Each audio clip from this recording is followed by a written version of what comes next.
Blood dripped from Elena Morales' cracked hands as she frantically scrubbed the toilet in the executive bathroom, her 10-year-old son Miguel hiding behind the supply cart outside, one security guard's discovery away from destroying everything she'd sacrificed for. 3 jobs, 4 hours of sleep per night, and now breaking company policy by bringing her child to work, all to keep them one fragile paycheck away from the streets. The cleaning company's rule was absolute. Family at work sites meant immediate termination, no exceptions. But when her childcare fell through and her night shift couldn't be missed, what choice did she have? "Mama, someone's coming!"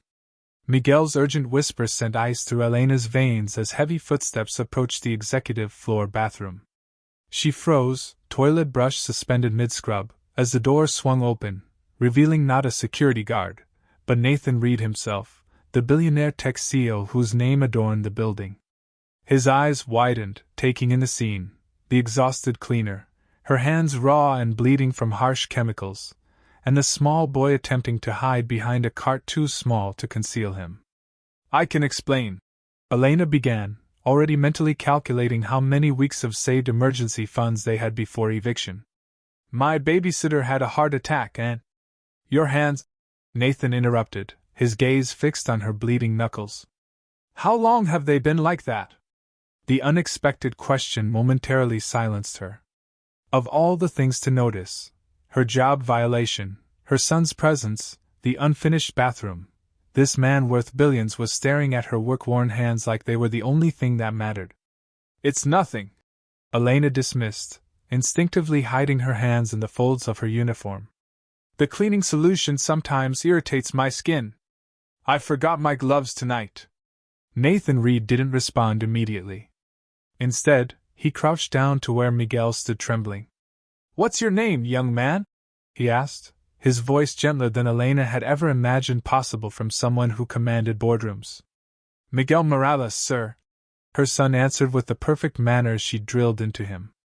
"I'm sorry for being here. Please don't fire my mother. It's my fault. I promised to be invisible." The tech mogul's expression shifted at the boy's words, something flashing across his features that looked almost like pain. "No child should ever have to be invisible, Miguel." Rising to his full height, Nathan turned to Elena with an intensity that made her breath catch. "How much do they pay you to bleed for them?" The blunt question hung in the air between them. Elena had never considered her situation in such raw terms before. She cleaned offices at night for $14.25 an hour, worked days at a dry cleaner for slightly less, and did grocery delivery on weekends, all while raising a brilliant son alone since her husband's death 3 years ago. "Not enough," she finally answered, a rare moment of unfiltered honesty breaking through her usual careful deference. Nathan nodded as if her answer confirmed something important. Without another word, he pulled out his phone, pressed a single button, and spoke. "James, I need you to come to the 48th floor bathroom. Now. And bring the first aid kit from security." Elena's panic returned full force. "Please, Mr. Reed, I can't lose this job. Miguel has nowhere else to go tonight, and—" "You're not losing your job," Nathan interrupted, his tone making it clear this wasn't just wishful thinking but a decision already made. "But we need to treat those hands before you get an infection. And then you, me, and your son need to have a conversation about why the woman cleaning my company's bathrooms is working herself to bloodied hands while her child hides behind supply carts at midnight." Before Elena could respond, the bathroom door opened again as a concerned-looking security manager entered with a medical kit. What happened next would alter the trajectory of 3 lives forever, beginning with the moment a billionaire CEO knelt on a bathroom floor to personally bandage the hands of a night cleaner, while her stunned son watched the impossible unfold. "Tell me, Miguel," Nathan asked as he carefully wrapped Elena's raw knuckles. "What subject do you like best in school?" "Math and science," the boy answered without hesitation. "I want to build things that help people someday." Something in Nathan's expression softened. "I built my first computer when I was just a year older than you." He finished securing the bandage and looked directly into Elena's eyes. "Some people just need one person to see their potential. One opportunity to break an impossible cycle." As Elena stared back at this man who had somehow seen beyond her uniform to the struggling human beneath, she couldn't possibly know that by morning, her position as a night cleaner would be replaced by a role in the company's operations department at triple her current salary. She couldn't foresee that Miguel would soon join the company's newly created youth STEM program, or that Nathan Reed, raised by a single mother who had cleaned houses until her hands bled too, had just recognized a reflection of his own past that would inspire him to transform his company's entire approach to opportunity and advancement. All she knew in that moment was that for the first time in 3 years of invisible labor, someone with the power to change things had truly seen her, bloodied hands, brilliant son, and all. The video exploded across social media overnight. Billionaire tech CEO Nathan Reed helping a young boy with advanced calculus problems in the company's innovation lab, the child solving equations that left viewers stunned. The footage, captured by the lab's always running documentation cameras, had been shared by a Reed Innovations employee with the caption, "This is why I love where I work. The janitor's son is a math prodigy, and our CEO is personally mentoring him. #opportunity for all." Within hours, the hashtag where are you watching began trending as the video spread globally. Watching from Mumbai. This reminds me of my mother who cleaned offices while I studied engineering. Single mom in Toronto crying at this. Sometimes all it takes is one person who sees potential. Math teacher in Berlin. That boy has extraordinary spatial reasoning abilities. Hope he gets the opportunities he deserves. Houston here. Reed Innovations just moved up my list of dream companies to work for. Elena first learned about the viral video when Miguel's math teacher called her personally the next morning. "Mrs. Morales, have you seen what's happening online? Miguel is all over the internet solving university-level equations." Elena had stared at her phone in confusion. She and Miguel had spent 2 evenings in the innovation lab with Nathan Reed since that first night 3 weeks ago, sessions that had begun with simple homework help and quickly evolved when Nathan discovered Miguel's extraordinary mathematical intuition. But she'd had no idea they were being recorded, much less that the footage would be shared publicly. Her first reaction was fear of exposure, of unwanted attention, of potential consequences she couldn't predict. Her second was to call Miguel's school and make sure he was safe from the sudden spotlight. "He's fine, Mrs. Morales," the principal assured her. "We've restricted media access completely. But you should know, several educational foundations have already reached out wanting to speak with you." By the time Elena arrived at Reed Innovations that afternoon, still adjusting to her new position in operations management that Nathan had created specifically to utilize her organizational skills, the lobby was filled with reporters. "Mrs. Morales, how does it feel to have raised a mathematical genius? Did you know your son had these abilities? What do you think about Mr. Reed's personal interest in your family?" Security whisked her through a private entrance, where James, the same security manager who had brought the first aid kit that fateful night, was waiting. "Mr. Reed asked me to bring you directly to his office," he explained, leading her to the executive elevator. "He's handling the situation." "What situation?" Elena asked, her anxiety mounting. "We didn't ask for this attention." James's expression softened. "It's not just the video, Mrs. Morales. It's what Mr. Reed announced this morning." When the elevator doors opened directly into Nathan's office, Elena found him pacing behind his desk, phone pressed to his ear. He looked up when she entered, relief washing over his features. "She's here now. I'll call you back," he said before ending the call. "Elena, thank you for coming. I'm so sorry about all this." "What's happening?" she demanded, professional boundaries momentarily forgotten. "Why are there reporters asking about my son? What did you announce?" Nathan gestured for her to sit, then took the chair beside her rather than retreating behind his imposing desk. It was one of many small ways he'd consistently tried to minimize the power imbalance between them since that first night. "The video was never meant to be shared publicly," he explained. "We record all lab sessions for documentation purposes. An overzealous employee thought they were highlighting something positive about the company. They've been reprimanded, but..." But the damage is done, Elena finished for him. My son is now public property for strangers to discuss and analyze. Nathan nodded grimly. I've had our legal team issue takedown notices, but once something goes viral. He ran a hand through his hair in frustration. The bigger issue is what I announced at the shareholders' meeting this morning, which is now being connected to you and Miguel. He reached for a tablet and pulled up a news article with the headline. Reed Innovations launches $50 million education initiative, CEO says inspired by janitor's son. Elena's eyes widened as she scanned the article. Nathan had announced a massive new foundation that would provide STEM education opportunities to underprivileged children, full scholarships for employees' families, and an overhaul of the company's hiring practices to focus on potential rather than pedigree. You used us as your inspiration? Her voice was quiet but tight with emotion, a complex mixture of gratitude and discomfort. Not explicitly, Nathan insisted. I never mentioned you or Miguel by name. But when pressed about why now, I acknowledged that recent experiences had reminded me of my own beginnings, of how my path might have been different without the people who gave me opportunities. Elena stood abruptly, pacing to the window that overlooked the city below. From this height, the neighborhood where she and Miguel lived in their small apartment was barely visible in the distance, a physical manifestation of the worlds that separated them from Nathan Reed's reality. I never wanted to be anyone's inspiration story, she said finally. We were just trying to survive. I know. Nathan joined her at the window, careful to maintain a respectful distance. And I should have spoken with you before making the announcement. The timing with the video was unfortunate coincidence. Elena turned to face him directly. What happens now?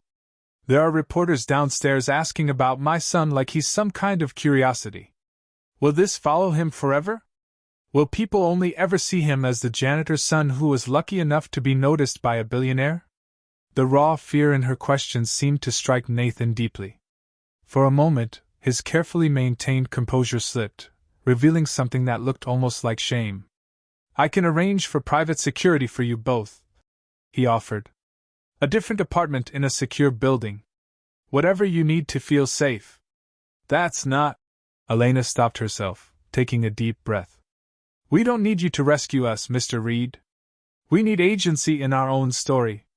Something shifted in Nathan's expression, respect, perhaps, or recognition. You're right, he said simply. What do you want to do? Before Elena could answer, her phone buzzed with a text from Miguel's school. Mom, everyone's asking about the video. Can I come to your work instead? Please? Elena showed Nathan the message, conflict evident on her face. He shouldn't have to deal with this. Bring him here, Nathan decided. We'll figure this out together, all three of us. An hour later, Miguel sat between his mother and Nathan Reed in the CEO's private conference room, his expression uncharacteristically solemn as they explained the situation. So people are watching me do math? He asked, trying to understand. But why do they care? Because you're extraordinary, Nathan said matter-of-factly.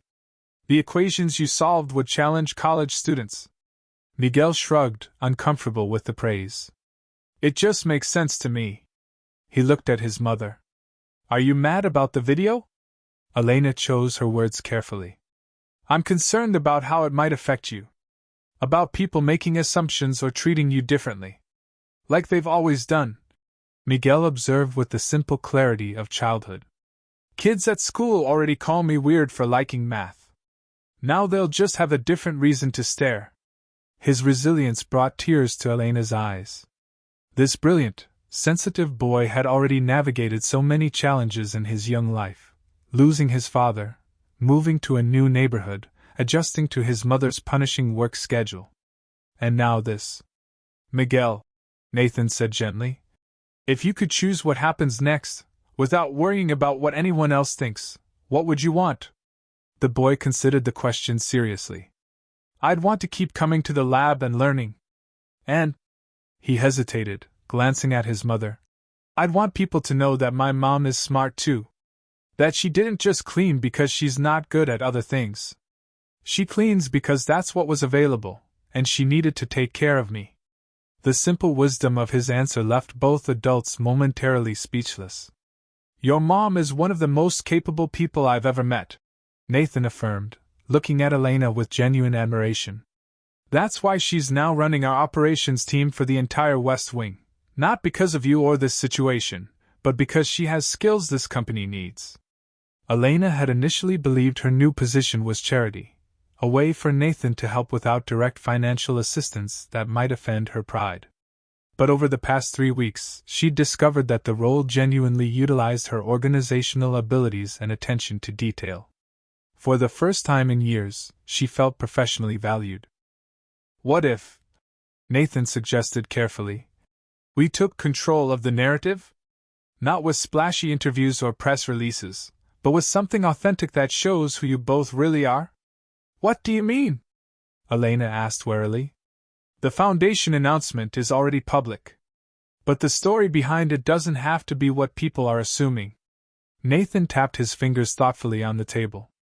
What if we created a simple video, just the 3 of us, explaining the real mission, recognizing potential wherever it exists, not just in discovery stories that go viral? Miguel nodded enthusiastically. And we could talk about how lots of kids are good at math and science but don't get chances to show it. Elena was less convinced. Won't that just create more attention? Initially, perhaps, Nathan acknowledged. But it would be attention on our terms, focused on the mission, not on you and Miguel as curiosities. As they discussed possibilities, Elena's phone lit up with a text from an unknown number. Mrs. Morales, this is Dr. Patel from the National Mathematics Foundation. We've seen your son's abilities and would like to offer him a full scholarship to our summer academy. No publicity required, just an opportunity he deserves. She showed the message to Nathan, whose expression remained carefully neutral. It's a prestigious program, he confirmed. But there will likely be more offers like this. The question is what feels right for you both. For the first time since the video had gone viral, Elena felt a glimmer of something beyond anxiety, a cautious recognition that perhaps this unwanted spotlight might open doors that would otherwise have remained firmly closed to a boy from their neighborhood. I think, she said slowly, that we need to consider each opportunity carefully, including your suggestion about creating our own message. But Miguel's well-being comes first. Always. Nathan nodded in agreement. Of course. Miguel, who had been quietly listening, suddenly spoke up. Mom, remember what Dad used to say? Sometimes life throws you off the path so you can find a better one. The memory of her late husband's optimism, so at odds with their current circumstances, brought a sad smile to Elena's face. Carlos had been the dreamer in their relationship, always seeing possibilities where she saw only obstacles. He also said to be careful who you trust, she reminded him gently. Miguel looked thoughtfully at Nathan. I trust Mr. Reed. He sees me, not just as your son or as someone who's good at math, but as me. The simple declaration seemed to affect Nathan deeply. He cleared his throat before responding. That means a lot to me, Miguel. And I promise I'll do everything I can to deserve that trust. As the 3 of them continued talking, a cleaning woman's son, a billionaire CEO, and a mother caught between worlds, something shifted in the dynamic of the room. They were no longer just 3 individuals thrown together by circumstance, but partners navigating an unexpected situation with a shared goal, protecting Miguel's future while creating something meaningful from the attention they hadn't sought. Outside, the hashtag where are you watching continued to spread, carrying their story to places they'd never imagined, from Mumbai to Toronto, Berlin to Houston, creating a global conversation about opportunity, potential, and the power of being truly seen. When single mother Elena Morales is forced to bring her 10-year-old son Miguel to the luxury high-rise where she cleans offices overnight, she prays they'll remain invisible. But when tech millionaire Nathan Reed discovers them, instead of firing her as she fears, his unexpected response reveals that sometimes people surprise you in the most extraordinary ways. The press camped outside Reed Innovations headquarters for 3 days following the viral video and Nathan's foundation announcement. Speculation ran wild. Business magazines debated whether this was a genuine philanthropic initiative or calculated corporate PR. Tabloids invented romantic connections between the beautiful janitor and the lonely billionaire. Education journals analyzed Miguel's mathematical abilities based on the brief footage, with experts debating his potential. Through it all, Elena, Miguel, and Nathan remained silent, working together behind the scenes on their response. On the fourth day, Reed Innovations' social media channels posted a simple 3-minute video. No professional lighting, no scripted lines, just Nathan Reed sitting with Elena and Miguel at a table in the innovation lab. By now, many of you have seen footage of Miguel solving equations in this lab. Nathan began, his usual polished CEO demeanor replaced by something more authentic. What you don't know is the real story behind those moments, and why they matter beyond being a viral curiosity.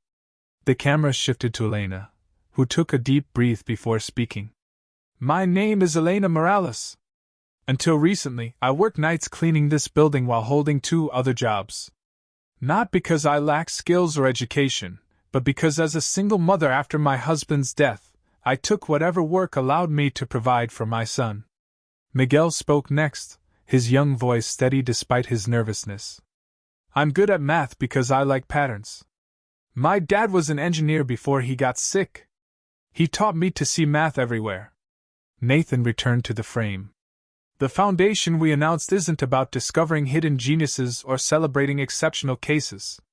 It's about recognizing that potential exists everywhere, in every neighborhood, every socioeconomic class, every background. The true failure isn't individuals lacking ability, it's systems that fail to nurture that ability because of circumstance. The video concluded with all 3 of them explaining the Foundation's actual mission: to provide resources not just to exceptional students like Miguel, but to entire communities where opportunity had been systematically limited. Talent is universal, Elena stated in the closing moment. Opportunity should be too. Within hours, the video had surpassed the original viral clip in views and shares. The narrative shifted almost immediately. Education advocates praised its message. Corporate leaders reached out to contribute to the foundation. Most importantly, families began sharing their own stories of potential limited by circumstance. Behind the scenes, however, reality was more complicated than their carefully crafted message suggested. You're sure you want to do this? Nathan asked Elena as they stood outside the downtown community center. Once we walk in there, this goes beyond social media statements. This becomes real. 1 week after their video message, they were about to present the Foundation's first community initiative, a STEM education center in Elena and Miguel's neighborhood, staffed by Reed Innovations engineers and open to all local students. I'm sure, Elena replied, though the nervousness in her voice belied her confident words. In the past month, her life had transformed so completely she sometimes wondered if she was dreaming. Her new position at Reed Innovations had already doubled her previous combined income. Miguel had been accepted to 3 prestigious academic programs, all offering full scholarships.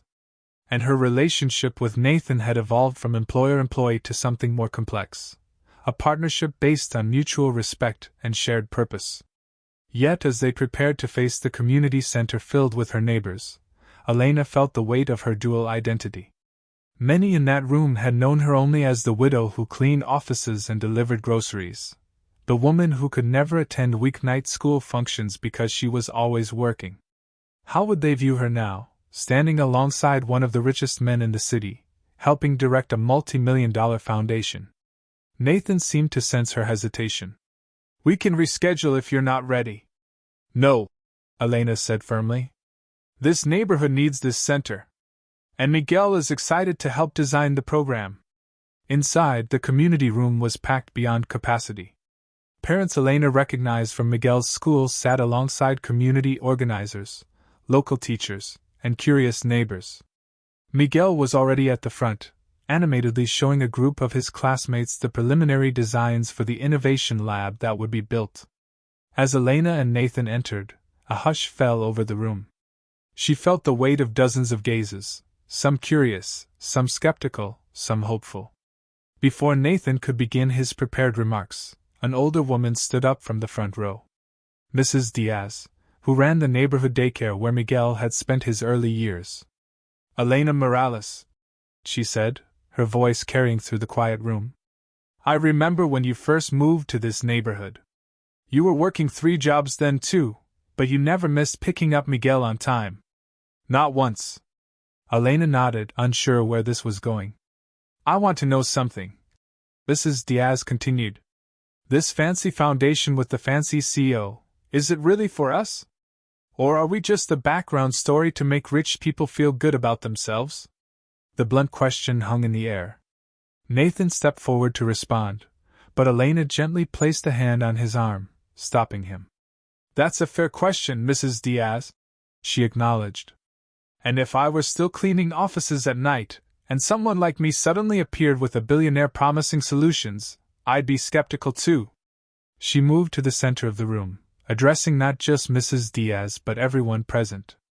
This foundation exists because my son was in the wrong place at the right time. That's the truth. Miguel and I broke rules out of necessity, and instead of consequences, we received opportunities. That's not fair. It's not just. It's luck, the kind of luck that shouldn't determine a child's future. Elena gestured toward Nathan. Mr. Reed could have made a one-time donation to a scholarship fund and earned the same positive press. Instead, he asked what would actually make a difference in this community. And that's why I'm standing here, not as a success story, but as someone who knows exactly what families here need because I've lived it. Mrs. Diaz nodded slowly, seeming to weigh Elena's words. And what happens when the cameras go away and this isn't a feel-good story anymore? Nathan stepped forward, his usual corporate polish replaced by genuine conviction. The Reed Foundation has established a 10-year commitment to this center, with funding placed in an irrevocable trust. This isn't about cameras or headlines. It's about creating sustainable change. From the back of the room, a man's voice called out. Why should we trust you? Rich guys like you use neighborhoods like ours for tax write-offs all the time. Before Nathan could respond, Miguel stepped to his mother's side. Because he's different, the boy said simply. He listened when no one else would. The room fell silent again, all eyes on the 10-year-old who stood with surprising confidence. Mr. Reed could have just given us money or gotten my mom a better job. But he asked what would help other kids like me. That's why I trust him. The simple endorsement from a child they all knew, the quiet boy who helped his mother deliver groceries on weekends, who tutored younger students in math during lunch periods, seemed to shift the energy in the room. One by one, community members began asking substantive questions. How would the center be staffed? Would transportation be provided for students who lived farther away? Would programs be available for parents too? Nathan deferred many of these questions to Elena, who outlined the plans they'd developed together over the past weeks. As she spoke, Elena felt something unexpected, a sense of belonging in both worlds. She was still the same mother who had cleaned offices with bleeding hands, but she was also now someone with the power to create change. After the meeting, as volunteers signed up for planning committees and teachers offered curriculum suggestions, Mrs. Diaz approached Elena again. You've changed, she observed, studying Elena's face. Not just the clothes or the job. There's something different in your eyes. Elena considered this. Hope, maybe, she finally said. For the first time since Carlos died, I'm not just surviving. I'm building something. Mrs. Diaz nodded, then looked toward where Nathan stood deep in conversation with the neighborhood's high school science teacher. And him? What's his real interest in all this? The question carried implications Elena had been carefully avoiding. Over the past weeks, as she and Nathan had worked closely together planning the foundation, boundaries had blurred. Late nights reviewing proposals had led to personal conversations. Professional admiration had developed into genuine friendship. And sometimes, when he looked at her, Elena sensed possibilities she wasn't ready to acknowledge. His mother was like me, Elena explained, sidestepping the unasked question. A single parent working cleaning jobs to support her son. The difference is, she never got the breaks he's trying to create now. Mrs. Diaz responded, clearly unconvinced that this explained everything. Just be careful, Elena. When worlds as different as yours and his collide, it's usually the smaller one that shatters. The warning stayed with Elena as the event concluded and she found herself walking with Nathan and Miguel toward the waiting car, a modest sedan Nathan had begun using for foundation work rather than his usual luxury vehicle. That went better than expected, Nathan observed as Miguel climbed into the back seat, immediately pulling out a notebook to jot down ideas that had emerged from the meeting. They're cautiously optimistic, Elena corrected. Trust will take time. Nathan nodded, accepting her assessment. Your insights tonight were invaluable. You connected with them in ways I never could. Because I'm one of them, Elena said simply. Are you still? Nathan asked quietly. Or are you somewhere in between worlds now? The question struck at the heart of Elena's ongoing internal struggle. In just 1 month, her professional life had transformed completely. Her financial situation had stabilized. Miguel's educational future now included possibilities she'd never dared imagine. Yet she still felt like an imposter in Nathan's world, and increasingly distant from the community that had been her safety net for years. I don't know, she admitted. Sometimes I feel like I don't fully belong anywhere anymore. Nathan's expression softened with understanding. I felt that way after my company took off. Too connected to my roots to fit in with generational wealth, but too financially removed to relate to old friends. It's a strange limbo. Their conversation was interrupted by Miguel leaning forward from the back seat. Mom! I just had the best idea for the center. What if we created a mentorship program where kids could shadow different professionals? Not just engineers and scientists, but artists and teachers and mechanics too? Elena smiled at her son's enthusiasm. That's an excellent idea, Mijo. Write it down with the others. As Miguel returned to his notebook, Nathan's hand briefly touched Elena's shoulder, a gesture of support that had become familiar between them.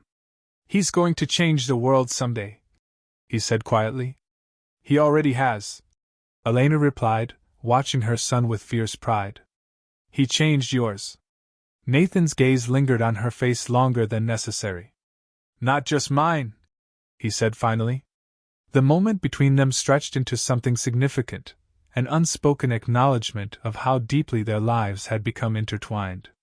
Not just through the foundation or Miguel's education, but through countless small moments of connection neither had anticipated. As they drove away from the community center, Elena found herself considering Mrs. Diaz's warning about colliding worlds. Perhaps the older woman was right about the risks. But watching Miguel excitedly planning ways to help other children access opportunities he'd nearly missed, Elena couldn't bring herself to regret the collision that had brought them here. Sometimes, she was beginning to believe, when different worlds collide, they don't shatter, they create something entirely new. Elena's apartment is meticulously clean but sparse, second-hand furniture carefully arranged to hide worn spots, walls bare except for Miguel's school certificates and a single photo of his deceased father. The refrigerator is organized with military precision, each item stretched to last until next payday. 6 months after the viral video that changed everything, Elena stood in the doorway of her apartment, cardboard boxes stacked neatly around her. The place looked strange with the walls bare, Miguel's certificates and Carlos's photo already carefully packed away. After 3 years in this small 2-bedroom unit, today was moving day. Is this the last of it? Nathan asked, appearing behind her with another empty box. Elena nodded, surveying the space that had been both sanctuary and prison. The apartment had sheltered them during the darkest days after Carlos's death, but its limitations had shaped their lives too. The thin walls that meant Miguel couldn't practice his music after 8 p.m., the unreliable heating that required extra blankets in winter, the cramped kitchen where she'd stretch simple ingredients into meals that would last for days. It looks smaller somehow, she observed. Nathan followed her gaze around the empty living room. Are you having second thoughts? No, Elena said firmly. This move makes sense. The new place is closer to both our jobs and Miguel's school. It's the practical choice. What she didn't articulate was how the decision went beyond practicality. The new apartment, a sunny 3-bedroom in a secure building with a doorman, represented a deliberate step into their new life. Not a mansion in Nathan's neighborhood, but not subsidized housing either. A middle ground that Elena could afford on her operations director salary, a position she had grown into with surprising ease over the past months. "Miguel's already at the new place with the decorators," Nathan reminded her. "He's very excited about designing his own room." Elena smiled at the thought. The decorators had been Nathan's only contribution to the move, a gift she had accepted after initial reluctance. Miguel deserved a space that reflected his passions and personality, not just the necessities she could afford. "I still have something I need to get," Elena said, moving toward the bedroom she had occupied for the past 3 years. Inside, she knelt beside the bed and pried up the loose floorboard that had served as her emergency safe. From the small cavity, she removed a metal box, the last item remaining in the apartment. Inside was Carlos's wedding ring, their marriage certificate, and the small journal where she had documented every painful step after his death, the medical bills that had consumed their savings, the funeral costs that required a second mortgage on their previous home, the eventual bankruptcy that had forced them into this apartment. "What's that?" Nathan asked from the doorway. Elena hadn't realized he had followed her. She closed the box quickly. "Just some personal papers." Nathan's expression told her he understood this was something private. In the 6 months since that first night in the executive bathroom, they had developed an intuitive understanding of each other's boundaries, when to push and when to respect privacy. It was one of the many qualities that had transformed their relationship from professional to personal, though both remained careful about defining exactly what personal meant. The Reed Foundation's community center in Elena's neighborhood had opened 2 months ago, already serving over 200 children weekly. Miguel divided his time between regular school, a special mathematics program at the university, and mentoring younger students at the center. Elena had been promoted twice at Reed Innovations, her organizational skills and unique perspective proving invaluable as the company expanded its community initiatives. And Nathan had become a fixture in their lives in ways neither Elena nor Miguel had anticipated. Weekend science expeditions with Miguel. Late-night strategy sessions with Elena that often evolved into personal conversations. Family dinners where the billionaire CEO seemed more relaxed than in any boardroom. Today marked another evolution in their complicated relationship, Nathan helping with their move, not by paying for it or sending employees, but by physically being present, packing boxes and carrying furniture alongside Elena. "The moving truck is waiting," Nathan said gently, breaking into her thoughts. "Do you need a moment alone to say goodbye to this place?" The consideration in his question touched her. "No," Elena decided, rising with the metal box clutched to her chest. "I've spent enough time here." Together they walked through the apartment one last time. Elena paused at Miguel's room, remembering countless nights reading bedtime stories on the narrow twin bed, homework sessions at the small desk she'd found discarded on the street and refurbished herself, the ceiling water stain that Miguel had decided looked like a dragon. "He was happy here," she said softly. "Despite everything." "Because of you," Nathan replied. "Not the apartment." Outside, the moving truck was already loaded with their modest possessions. Nathan's driver waited beside the sleek company car that would take them to the new apartment. The contrast between these vehicles symbolized the two worlds Elena still navigated daily, her modest roots and the privileged spaces she now occupied with increasing confidence. As they drove across the city, Elena noticed Nathan watching her carefully. "What is it?" she asked. "You seem pensive." Elena considered how to explain the complicated emotions swirling through her. "I'm leaving behind more than an apartment," she finally said. "That place represents everything I did to keep Miguel safe after Carlos died. Every sacrifice, every 18-hour workday, every night I went hungry so Miguel could have enough."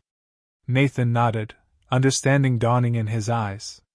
"You're afraid that moving forward means forgetting. Or dishonoring his memory somehow," Elena admitted.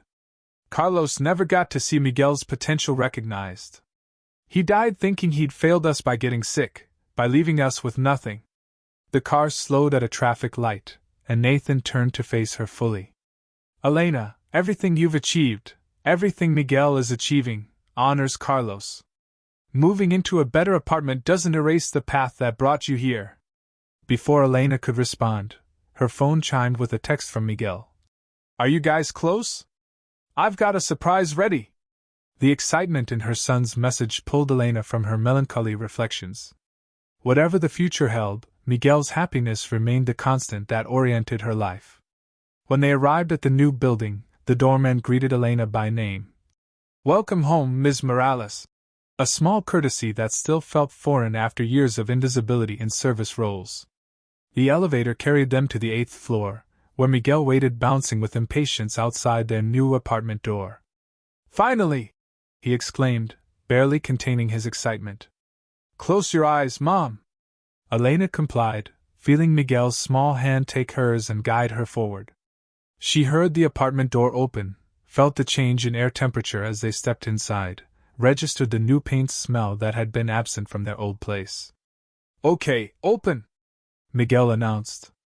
Elena opened her eyes and gasped. The living room she had seen only once before, during the initial walk-through, had been transformed. The walls, previously a rental standard beige, were now painted a warm terracotta that reminded her of her childhood home in Mexico. Photographs she recognized from her carefully packed albums had been professionally framed and arranged in a gallery wall. Carlos on their wedding day, Miguel as a baby in his father's arms, Elena's parents in front of their small house in Oaxaca. But the centerpiece of the room made tears spring to her eyes. Above the small fireplace hung a large portrait of Carlos, painted from the photo that had been the only decoration in their old apartment.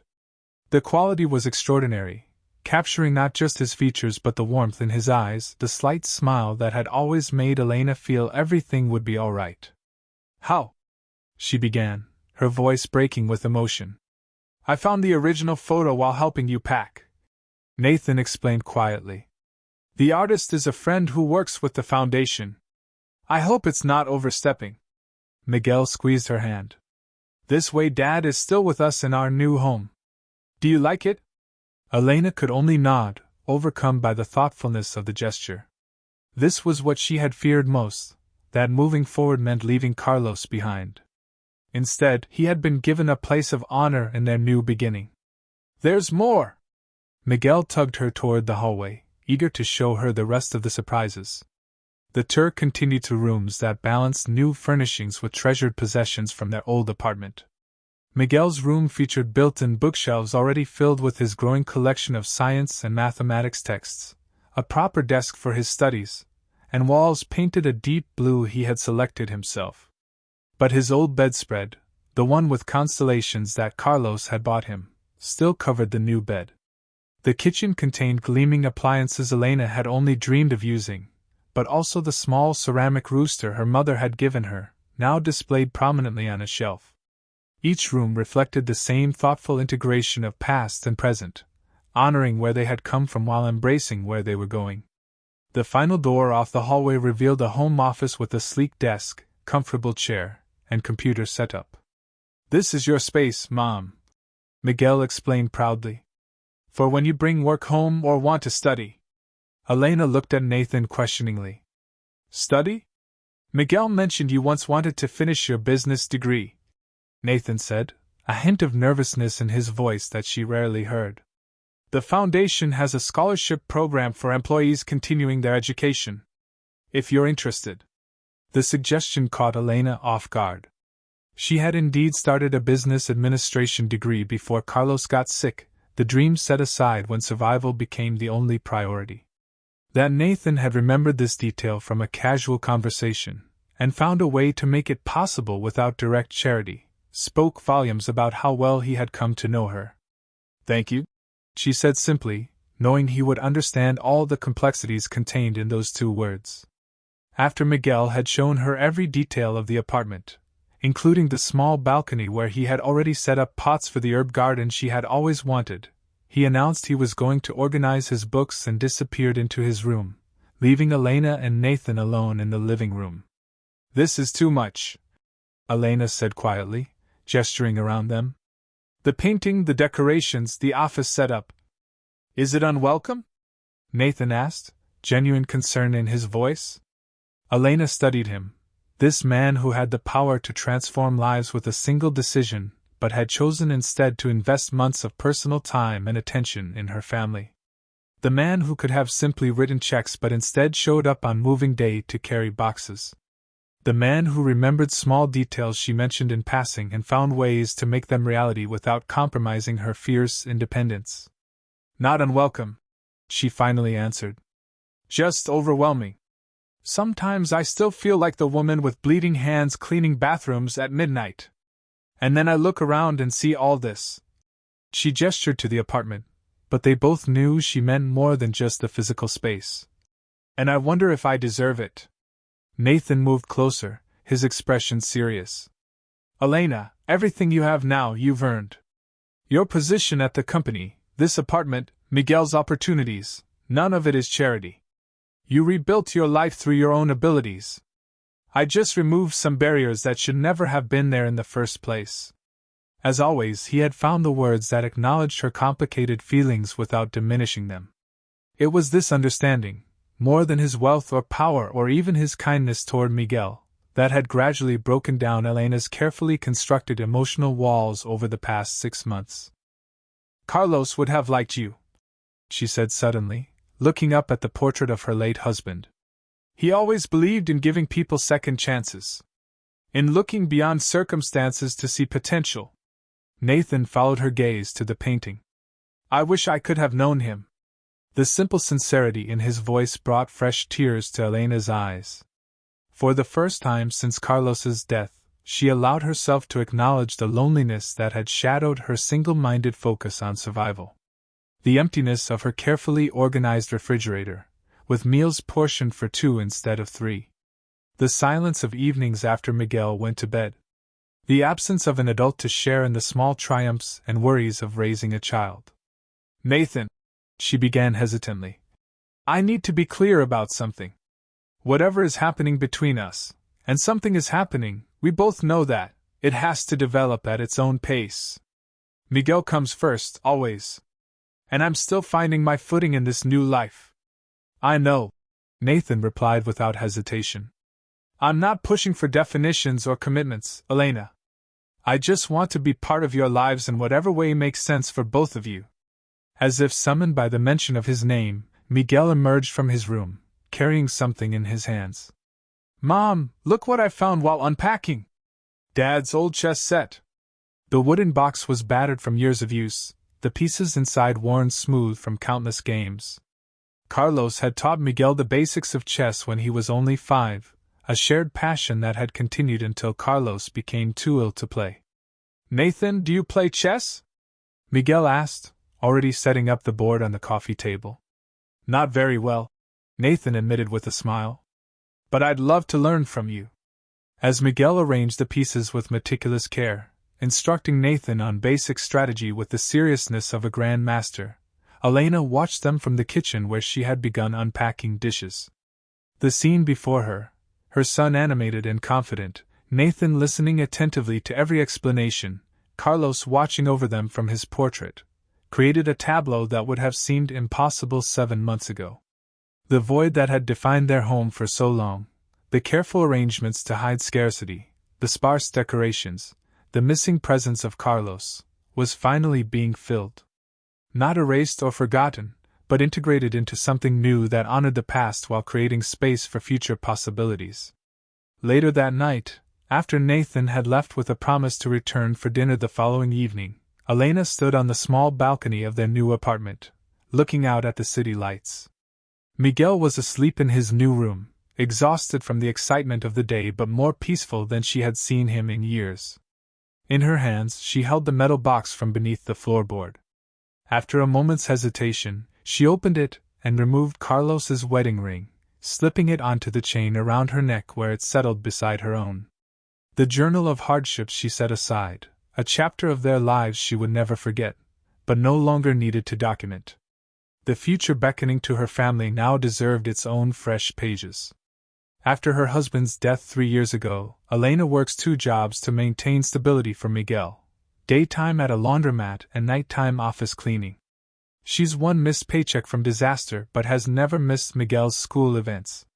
Nathan Reed built a billion-dollar software company from nothing, but since his divorce, the penthouse office has become his true home, his daughter's visits increasingly rare. 1 year after the viral video that brought them together, Elena stood in the wings of the university auditorium, watching as Miguel adjusted the microphone at the podium.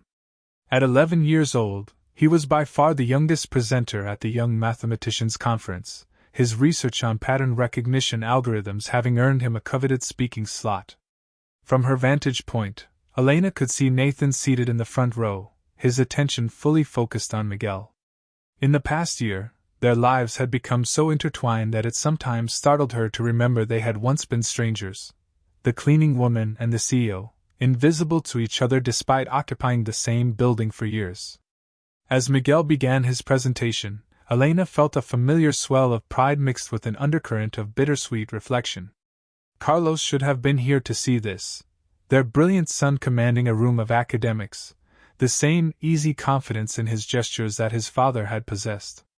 "He's remarkable," whispered a voice beside her. Dr. Patel, the mathematician who had first offered Miguel a scholarship to the summer academy, had joined her in the wings. "His approach to sequential pattern recognition is genuinely innovative." "Thank you," Elena replied, her eyes never leaving her son. "He's worked very hard." "It's more than hard work," Dr. Patel observed. "It's innate talent nurtured by extraordinary support." She glanced at Elena curiously. "You know, when we first discovered Miguel, many of us wondered about his parents. Mathematical ability often runs in families." Elena smiled faintly. "His father was an engineer. Very gifted with numbers and spatial reasoning." "And you?" Dr. Patel pressed gently. The question caught Elena off guard. In the year of interviews, articles, and features about Miguel's remarkable journey, few had asked about her own background beyond the narrative of the struggling immigrant cleaner. The story everyone wanted was the rags-to-riches tale of a boy discovered by a billionaire, not the complex history of the woman who had raised him. "I studied business administration in Mexico," Elena said after a moment's hesitation. "I was 3 semesters into my degree when my father became ill. I left school to help support my family, then met Carlos when he was working on a cross-border infrastructure project. We married and moved to the United States for his career." She paused, weighing how much of her story to share. Dr. Patel waited patiently, her interest seeming genuine rather than merely polite. "When Miguel was 7, Carlos was diagnosed with aggressive lymphoma," Elena continued quietly. "The medical bills consumed our savings, even with insurance. Carlos died 8 months later, leaving us with nothing but debt. My education credentials didn't transfer, and with limited English at the time, cleaning jobs were all I could find." Dr. Patel's expression softened with understanding. "And yet you managed to nurture Miguel's extraordinary gifts during those years." "Children need stability, not luxury," Elena said simply. "I made sure he never missed school, that we always had food, that he knew he was loved. The rest," she shrugged, "we managed." On stage, Miguel was fielding questions with remarkable poise, explaining complex mathematical concepts with the clarity that had become his hallmark. In the audience, Nathan leaned forward in his seat, his expression a mixture of pride and genuine intellectual engagement. "Mr. Reed has been a tremendous influence on Miguel this past year," Dr. Patel observed, following Elena's gaze. "Their connection seems special." Elena nodded, unable to deny the truth of this observation. What had begun as mentorship had evolved into something deeper. Nathan had become a genuine presence in Miguel's life, filling a void neither of them had fully acknowledged existed. "Nathan understands Miguel in ways even I sometimes can't," Elena admitted. "They share a language of numbers and systems that comes naturally to them both." "And what about you and Mr. Reed?" Dr. Patel asked, her tone carefully neutral. "The press has speculated, of course." Elena had grown accustomed to this question in various forms over the past year. The media narrative had evolved from "Millionaire discovers cleaner's genius son" to subtle hints about a romantic connection between Nathan and Elena. Their frequent public appearances together at foundation events, Miguel's competitions, and community center functions had fueled endless speculation. The reality was both simpler and more complicated than the tabloid versions. In the years since their lives had intersected, Elena and Nathan had developed a relationship that defied easy categorization. More than friends, not quite romantic partners, a connection built on mutual respect, shared purpose, and the gradual discovery of how well they complemented each other. "Nathan is important to both of us," Elena said diplomatically. "Beyond that, I prefer to keep some aspects of our lives private." Dr. Patel nodded, accepting the boundary. "Of course. I apologize for prying. It's just remarkable to see how your family's journey has inspired so many others." On stage, Miguel was concluding his presentation to enthusiastic applause. As he stepped away from the podium, his eyes immediately sought out Nathan in the front row, who gave him a subtle thumbs up, then looked toward the wings where Elena stood. The smile Miguel directed at his mother carried all the love and trust that had sustained them through their hardest years. As the next presenter was announced, Miguel made his way backstage, practically vibrating with excitement. "Mom!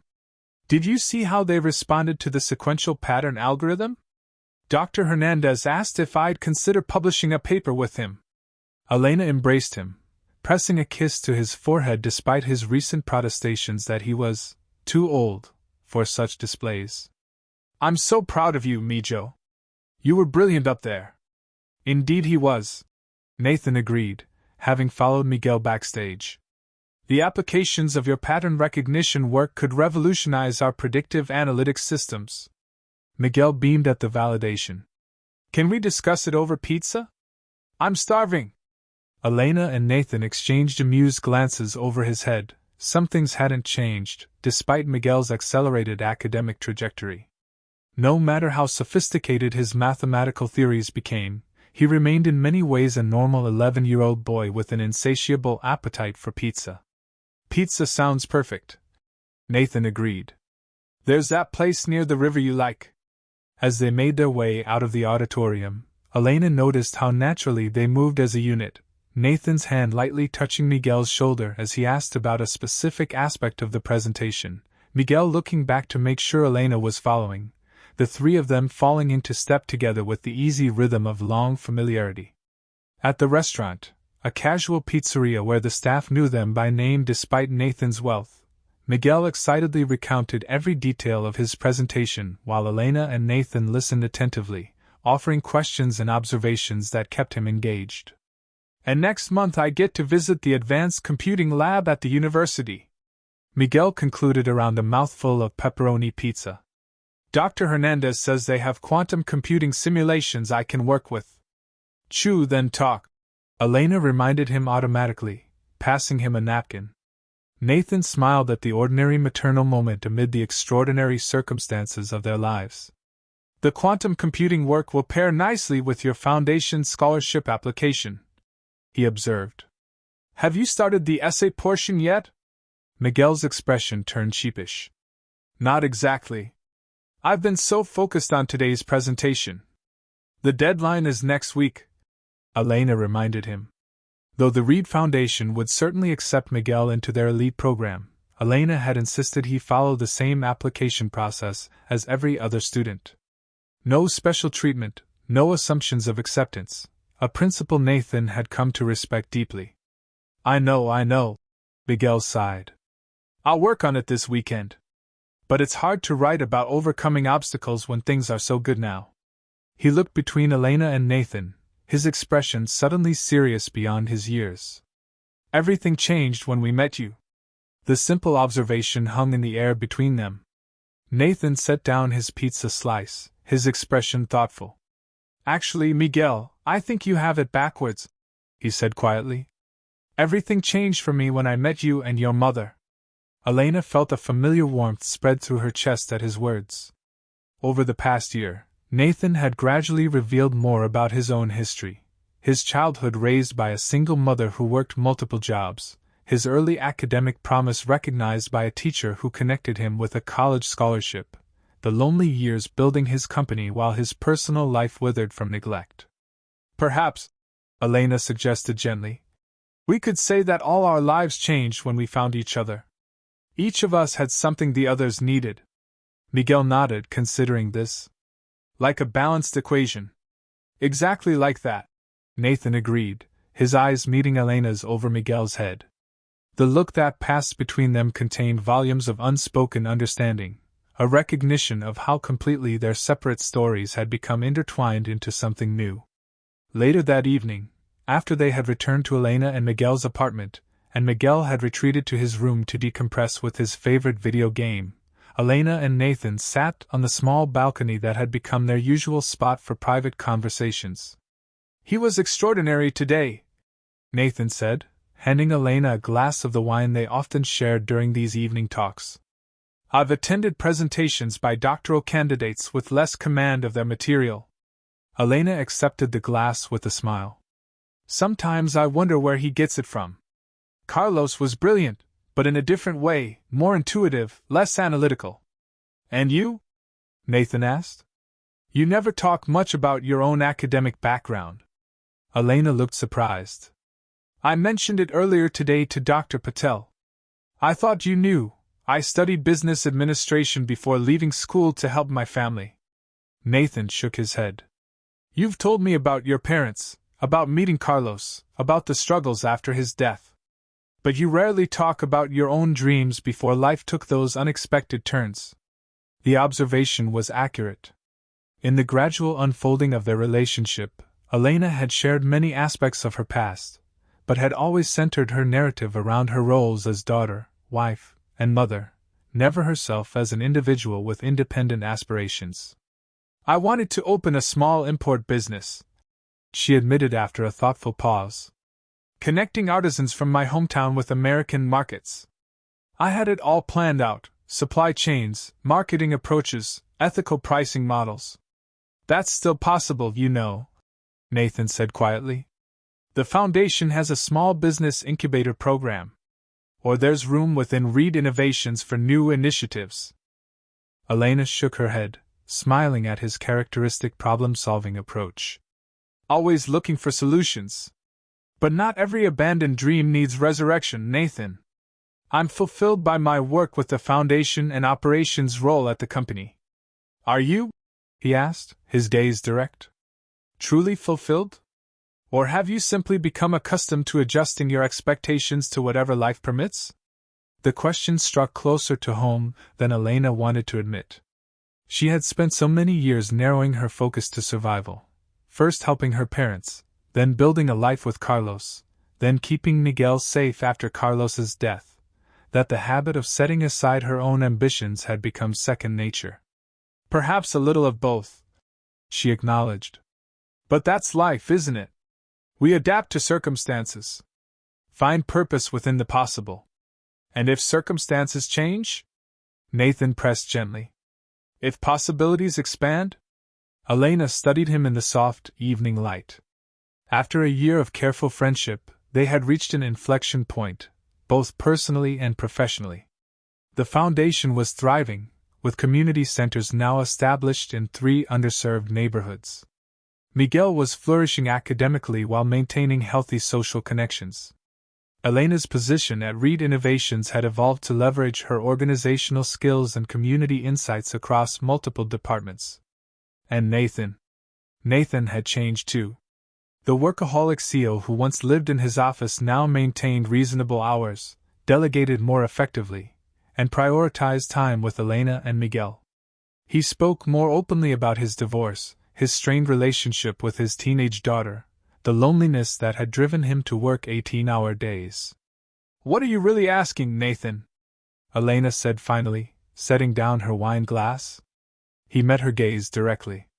I'm asking what you want, Elena. Not for Miguel. Not for the foundation. Not for the community center.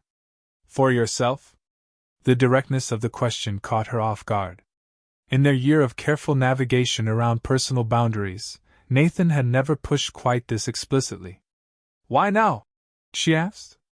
Because I've watched you pour yourself into creating opportunities for everyone else, he answered. Miguel, the children at the centers, the families in the scholarship program. You've helped reshape my company's entire approach to community engagement. But I've never heard you articulate what you want for your own future.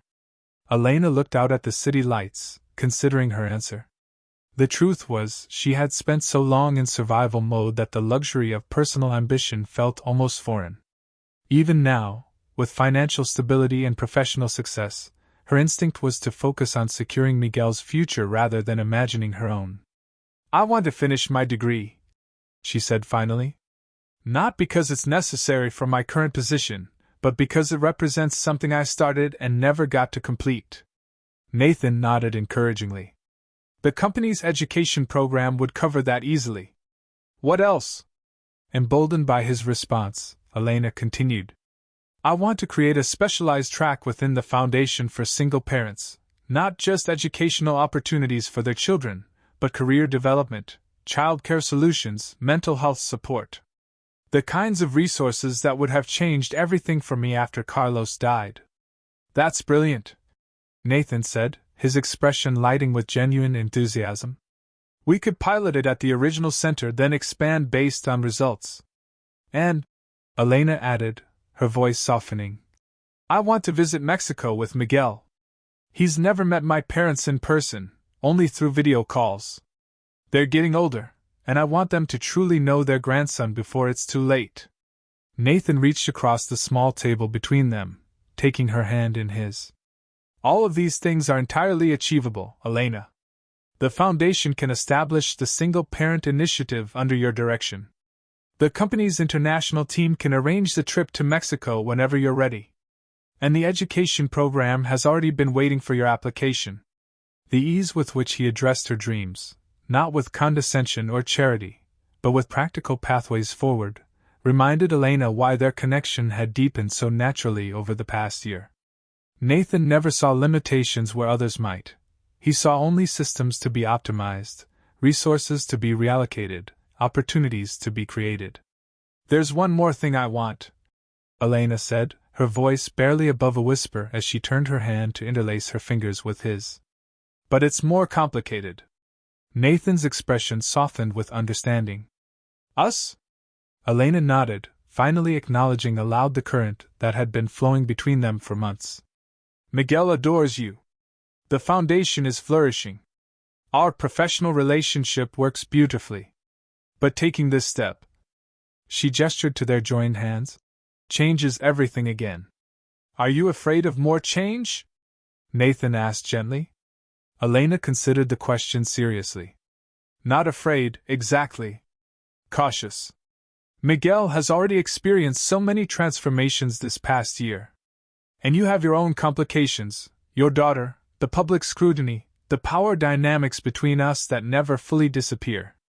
All true, Nathan acknowledged. Madison is still adjusting to my increased presence in Miguel's life. The press would have a field day with an official relationship. And yes, the fact that I'm technically your employer creates complexities we can't ignore. So perhaps we should continue as we are, Elena suggested, though the words lacked conviction even to her own ears. Nathan shook his head, his thumb tracing small circles on her palm. Or perhaps we acknowledge that we've been carefully circling this for months, and that pretending otherwise isn't serving either of us, or Miguel. The simple truth of his statement hung in the air between them. Their weekly dinners, the long conversations on this very balcony, the way they had unconsciously begun making decisions as a unit rather than as individuals, all pointed toward a relationship that had already evolved beyond friendship, regardless of whether they had put it into words. From inside the apartment came the sound of Miguel's bedroom door opening. Elena gently withdrew her hand from Nathan's as her son appeared in the doorway to the balcony. Mom? Nathan?